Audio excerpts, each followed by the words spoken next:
तो सोहर भी होई कि ऐसा मनोहर मंगल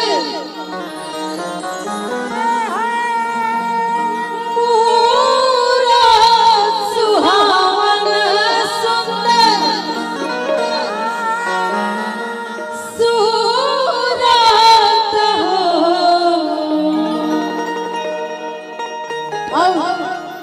आप सबके मालूम है, लेकिन आज के दिन के हम बड़ा काफी दिन से हमारा आज के दिन के इंतजार है कि ये राजा जी ए राजा जी ए राजा जी ये करे तारा आज जरूरत मुहूर्त खूब सूरत ए राजा जी ये करे तारा आज जरूरत मुहूर्त खूब सूरत ऐसा मनोहर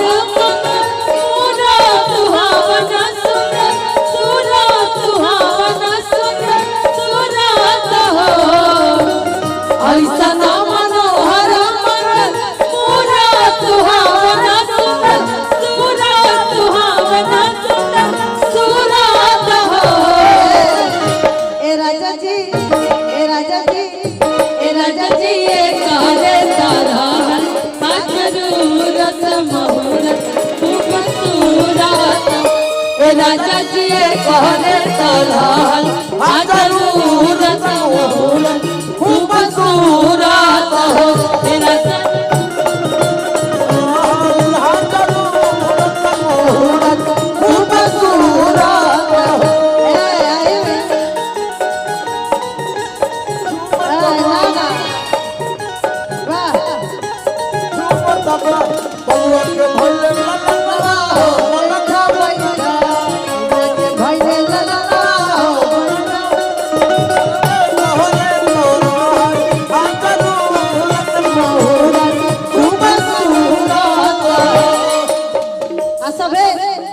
पहले के जमाना में लोग आशीर्वाद देते रहे कि हमारे बबुआ बड़ हुए तो राजा महाराज बने। आज के जमाना में वो राजा महाराजा हट के डीएम और सीएम और पीएम बन गए, लेकिन आशीर्वाद हुए बा सभी लोग कहता बबुआ हमार महाराज हुई है राजा जी राज हुई है राजा जी राज हुई है हो बबुआ हमार महाराज हुई है राजा जी राज हुई है राजा जी राज हुई है हो बबुआ हमार राज हुई है राजा जी राज हुई है राजा जी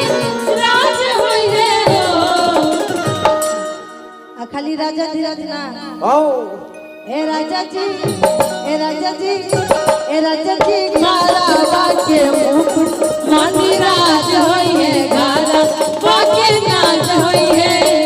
राजा जी घारा के मुकुट मानी राज होई है घारा बाके नाज होई है मानी राज होई है घारा बाके नाज होई है। हमने घर में गवाला हई कमरिया धके दाबा हो ए मुनवा के पापा हई कमरिया धके दाबा हो ए मुनवा के पापा आमा के बुलाए लतया मां नहीं आवेली आमा के बुलाए लतया मां नहीं आवेली मेहरारू ये 9 महीना में देखेली कि के हमरा के करता के नहीं के करता ननद के बुलाए लत मुहा चमकावेली ननद के बुलाए लत मुहा चमकावेली ननद के बुलाए लत मुहा चमकावेली तमाई से नाता चुराओ ए मुनवा के पापा ए माई से नाता चुराओ ए बबुआ के पापा आई कमरिया धके दाबा ए मुनवा के पापा आई कमरिया धके दाबा ए मुनवा के पापा। और देखिए